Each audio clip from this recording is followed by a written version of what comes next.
Good morning student. आज हम लोग हिंदी व्याकरण के पाठ 3 शब्द विचार का अध्ययन करेंगे। बच्चों, जैसा कि शब्द विचार, शब्द क्या होता है कि वर्णों के सार्थक समूह को, इसकी परिभाषा तो आपको पता है ना, वर्णों के सार्थक समूह को शब्द कहते हैं। जिस प्रकार किसी पौधे या पेड़ के अस्तित्व जो है, उसका अस्तित्व जड़ के बिना नहीं हो सकता। अगर पौधे में जड़ ना हो तो वो पौधा क्या है, सूख जाएगा। उसी प्रकार बिना शब्दों के वाक्य नहीं बन सकता। अगर शब्दों का मेल नहीं होगा तो कोई वाक्य नहीं बनेगा। इसलिए शब्दों का बहुत महत्व है।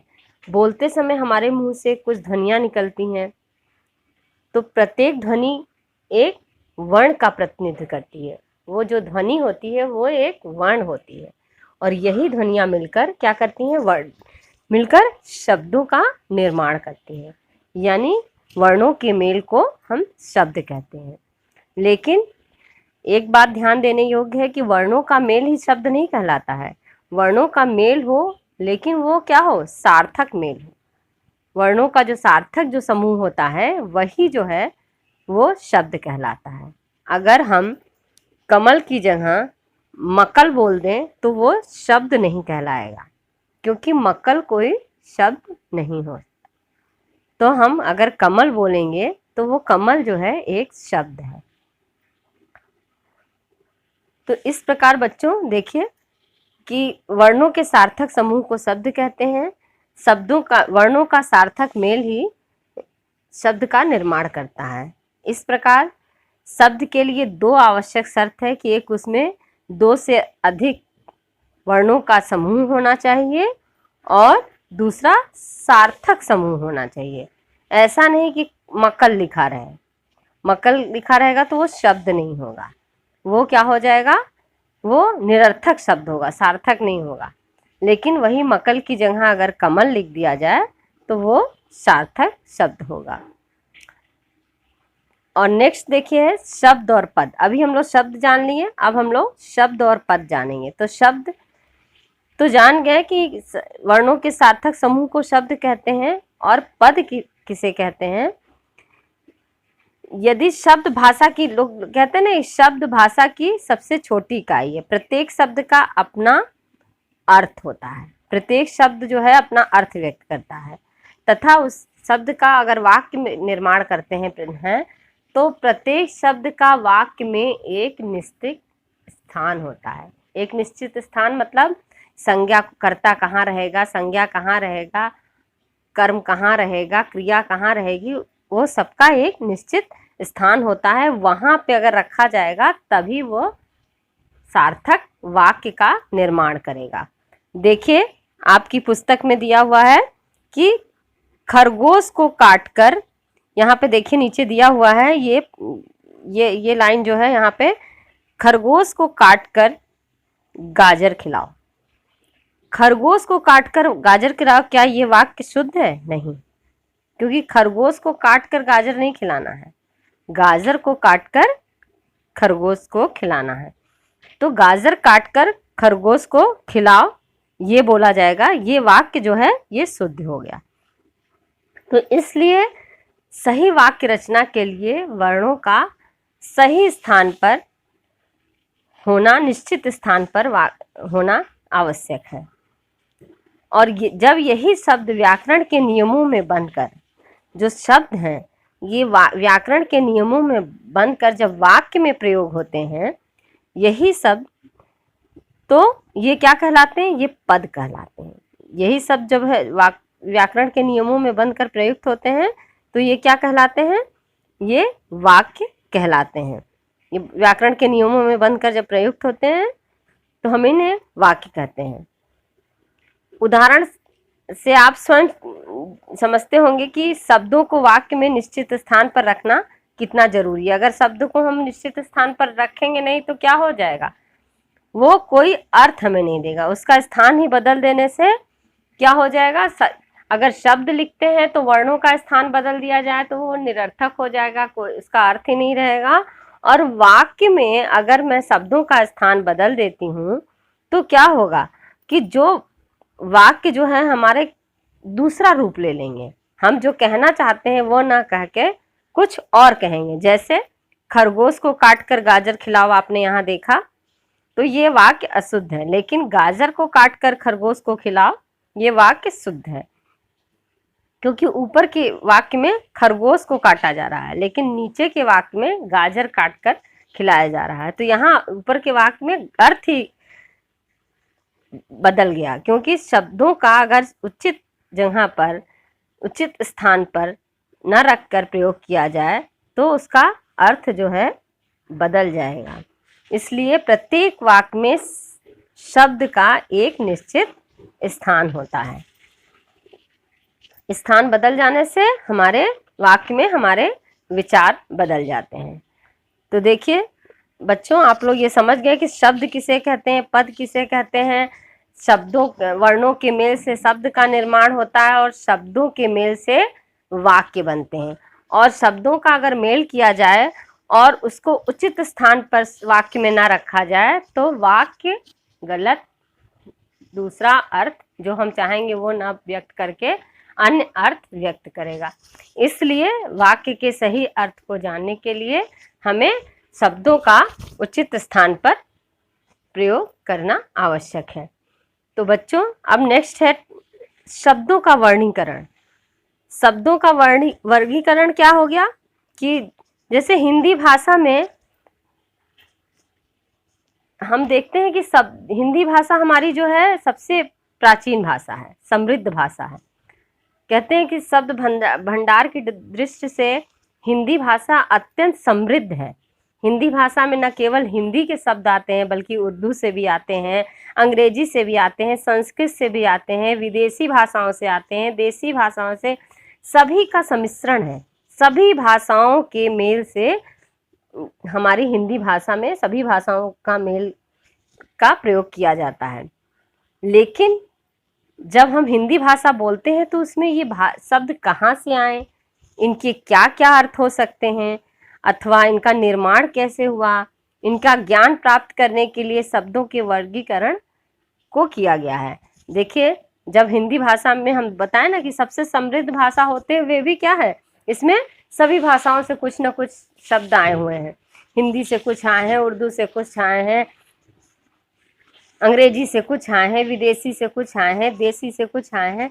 तो अब हम इसको, आए तो हैं लेकिन ये कहाँ से आए हैं इसको जानना हम होगा कि कहाँ से आए हैं और ये जो अर्थ आए हैं इनका क्या अर्थ है, इनका निर्माण कैसे हुआ। इसे जानने के लिए हमें शब्दों के वर्गीकरण को जानना होगा। तो शब्दों के वर्गीकरण के निम्नलिखित आधार बताए गए हैं हिंदी में कि पहला है स्रोत के या उत्पत्ति के आधार पर शब्द भेद, दूसरा है रचना या बनावट के आधार पर शब्द भेद, तीसरा है प्रयोग के आधार पर शब्द भेद, चौथा है विकार के आधार पर शब्द भेद और पांचवा है अर्थ के आधार पर शब्द भेद। तो बच्चों, पहला है स्रोत या उत्पत्ति के आधार पर शब्द भेद। स्रोत या उत्पत्ति के आधार पर शब्द भेद क्या होता है कि देखिए, जैसा इसके नाम से ही है कि हिंदी भाषा में जब शब्दों का जन्म हुआ तो उत्पत्ति के आधार पर शब्द भेद 4 प्रकार के माने गए। जब शब्दों का जन्म हुआ, क्योंकि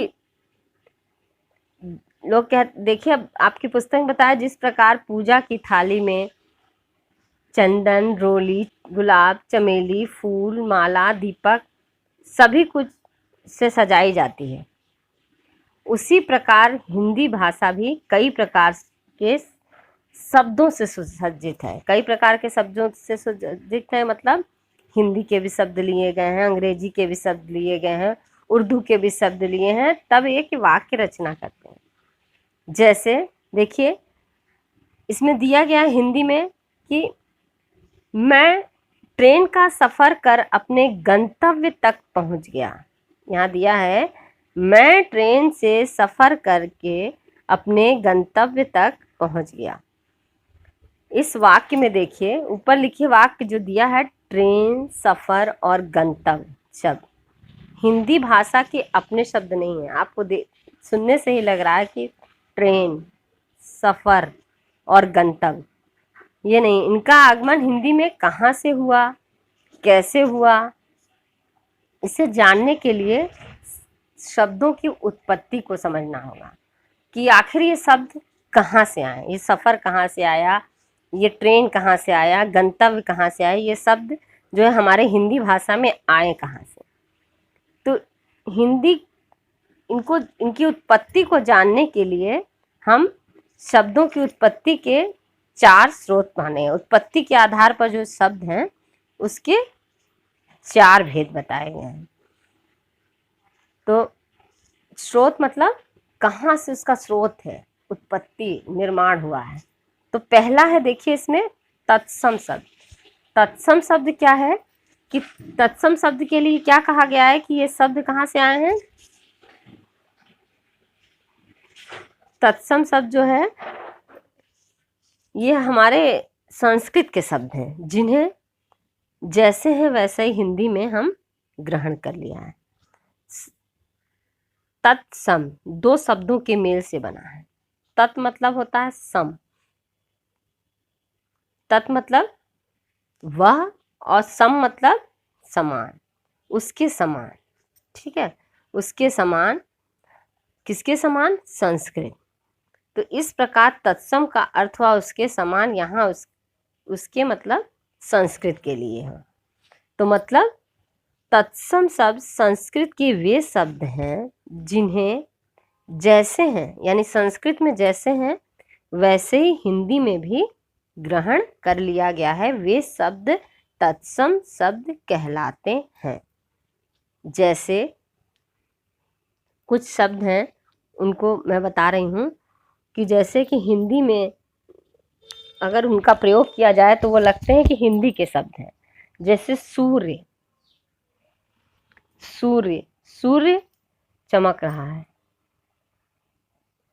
तो सूर्य शब्द जो है वो है तो संस्कृत का, लेकिन इसका हम प्रयोग हिंदी में करते हैं। ये हमें पता है कि हमारी जननी जो है क्या है, संस्कृत है। हमारी सभी अधिकतर भाषाओं की जननी जो है माँ यानी संस्कृत है, जिनसे उनकी उत्पत्ति हुई है। इस दृष्टि से भी हिंदी का संस्कृत भाषा का जन्म भी संस्कृत भाषा से हुआ है। जैसे सब बहुत सारी भाषाओं की जननी संस्कृत को माना गया, उसी तरह माना गया है कि हिंदी भी संस्कृत की जननी है। तो हिंदी की भी जननी संस्कृत है। हिंदी ने अपनी संस्कृत से विरासत में अनेक शब्द ग्रहण किए। हिंदी जो है अपनी जननी यानी अपनी माँ जो है संस्कृत से जिनका जन्म हुआ है, उससे बहुत सारे शब्द लिए हैं और उनको उसी रूप में प्रयोग किया है। जैसे सूर्य, चंद्र, क्षेत्र, मात्र, ग्राम आदि, ये सारे शब्द क्या हैं, तत्सम शब्द हैं। और तत्सम शब्द मतलब संस्कृत के शब्द, इनका प्रयोग भी हम उसी रूप में हिंदी में करते हैं। ये सब तत्सम शब्द कहलाते हैं। अर्थात फिर से एक बार समझेंगे, तत्सम शब्द कौन से हैं, संस्कृत के वे शब्द हैं जिन्हें जैसे है वैसा ही हिंदी में ग्रहण कर लिया गया है। हिंदी की पुस्तकों में भी हमें संस्कृत नहीं, हिंदी में वैसे ही शब्द वास्तविक रूप में मिलते हैं जैसे संस्कृत की पुस्तक में लिखे रहते हैं, परंतु उनका प्रयोग हिंदी में होता है। जैसे सूर्य, चंद्र, ग्राम, मात्र आदि। तो बच्चों, दूसरा उत्पत्ति के आधार पर दूसरे भेद में हम लोग पढ़ेंगे कि कौन से हैं, तद्भव शब्द। देखिए आपकी पुस्तक में भी ये परिभाषा लिखी है, संस्कृत के वे शब्द जो बिना किसी परिवर्तन के हिंदी भाषा में प्रयुक्त होते हैं उन्हें तत्सम शब्द, जैसा संस्कृत में है वैसे ही उसी तरह हिंदी में प्रयोग करते हैं, उन्हीं शब्द को तत्सम शब्द कहते हैं। नेक्स्ट है तद्भव शब्द। तद्भव शब्द किसे कहते हैं कि तद्भव, तद्भव का अर्थ होता है कि तद भव, तद मतलब ऐसा, भव मतलब हो। संस्कृत के वे शब्द जो रूप परिवर्तन के साथ हिंदी में प्रयोग किए जाते हैं। संस्कृत के वे शब्द जो रूप परिवर्तन के साथ प्रयोग किए जाते हैं उन्हें तद्भव शब्द कहते हैं। या देखिए आपकी पुस्तक में क्या लिखा है परिभाषा, तद्भव शब्द का निर्माण भी दो शब्द से हुआ, तद मत और भव। तो तद का मतलब होता है उससे, और भव का अर्थ होता है होने वाला। तो मतलब किससे होने वाला, संस्कृत से जो होने वाला शब्द है, अर्थात संस्कृत भाषा के वे शब्द जो परिवर्तित होकर हिंदी में प्रयोग किए जाते हैं उन्हें तद्भव शब्द कहते हैं। अर्थात संस्कृत के वे शब्द जो परिवर्तित होकर और सरल रूप में हिंदी भाषा में प्रयोग किए जाते हैं या प्रयुक्त होते हैं उन्हें तद्भव शब्द कहते हैं। देखिए नीचे कुछ शब्द दिए गए हैं, उनका हिंदी में कैसे हम लोग प्रयोग करते हैं। जैसे देखिए तत्सम शब्द है लौह और हिंदी शब्द है लोहा। दूसरा है पक्ष पंख, हस्ती हाथी, संस्कृत में हस्ती, हिंदी में हाथी। पंच पांच, हिंदी में, संस्कृत में पंच है तत्सम, हिंदी पांच। तत्सम शब्द सब, तद्भव 7, तत्सम 10, तद्भव 10। कुंभकार तत्सम, कुम्हार तद्भव। उज्ज्वल तत्सम, उजला तद्भव।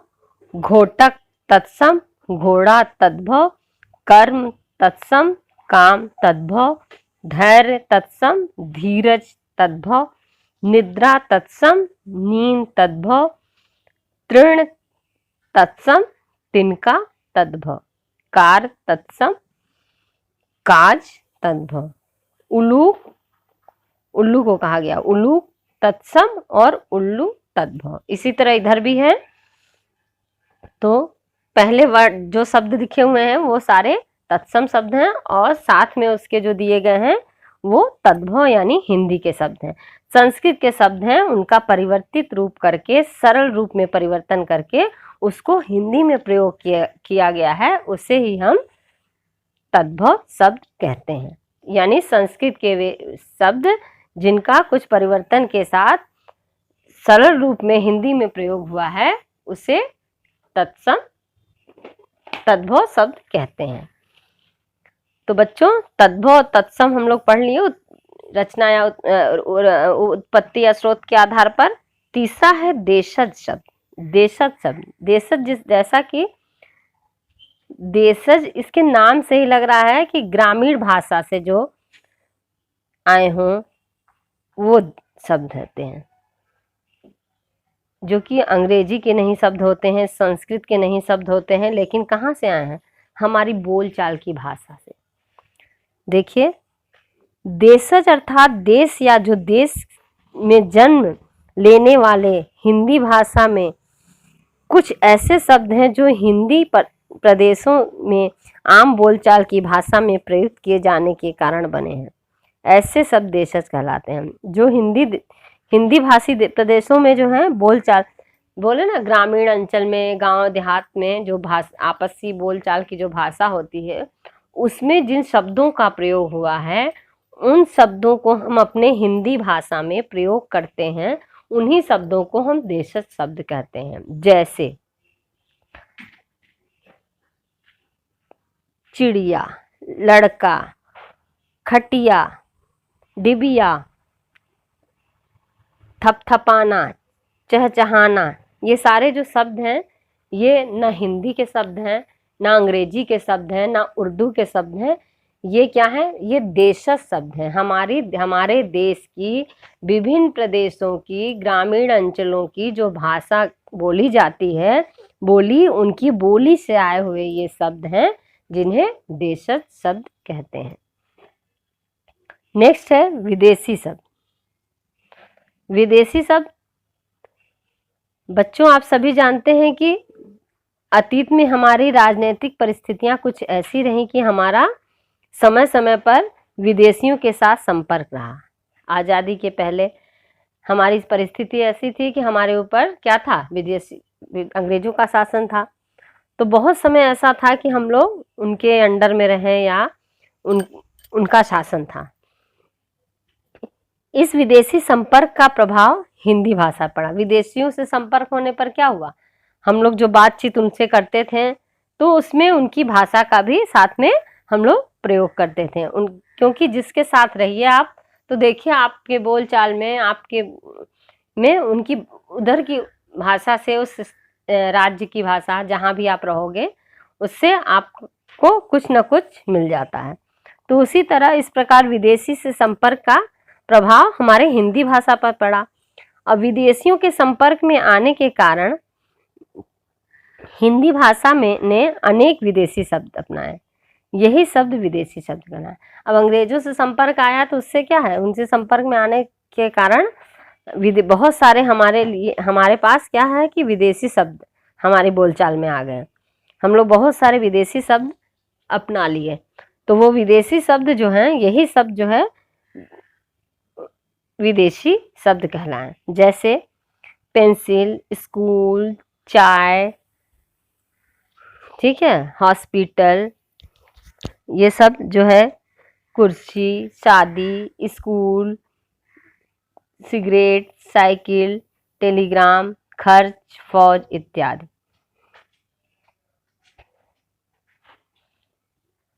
तो ये सारे शब्द जो हैं हमारे विदेशी भाषा से आए हैं, विदेशी भाषा से लिए गए शब्द। दमकल विभाग में दूरभाष द्वारा संपर्क स्थापित कर अग्निशमन की व्यवस्था करें। फायर ब्रिगेड ऑफिस में टेलीफोन कर आग बुझाने का प्रबंध करें। देखिए ये 2 वाक्य हैं बच्चों। ऊपर लिखे दोनों वाक्यों को पढ़कर आपको कैसा लगा? प्रथम वाक्य समझने में कुछ समय लगा कि दमकल विभाग में दूरभाष द्वारा संपर्क स्थापित कर अग्निशमन की व्यवस्था करें। ऊपर वाले वाक्य को समझने में थोड़ा समय लगा, परंतु जो दूसरा वाक्य है वो आसानी से कोई भी आसानी से समझ सकता है।